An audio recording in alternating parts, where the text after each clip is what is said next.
Have you ever sat back and thought about the times you should have died, but you didn't? Like, have you ever sat back and thought about how many times God may have saved us from death and we didn't even know it?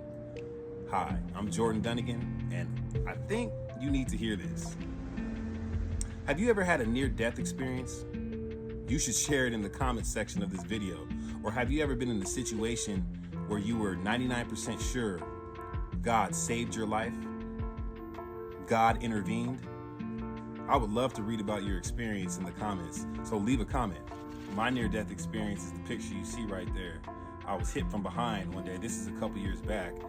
My car was pushed from behind into another car, and it smashed the front end, and it stopped like right where you see at the picture. The crash stopped right there, and I thought I was gonna die.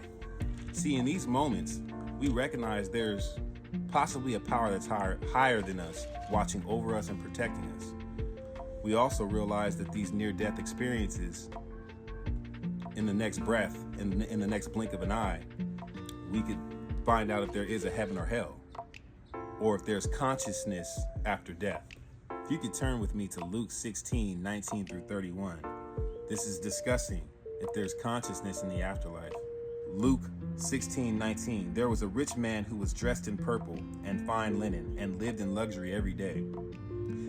At his gate was laid a beggar named Lazarus, covered with sores and longing to eat what fell from the rich man's table. Even the dogs came and licked his sores. I'm not believing this story to be fiction, because Jesus mentioned names in this story. When Jesus doesn't mention a name, you know that he's just telling a story for an example.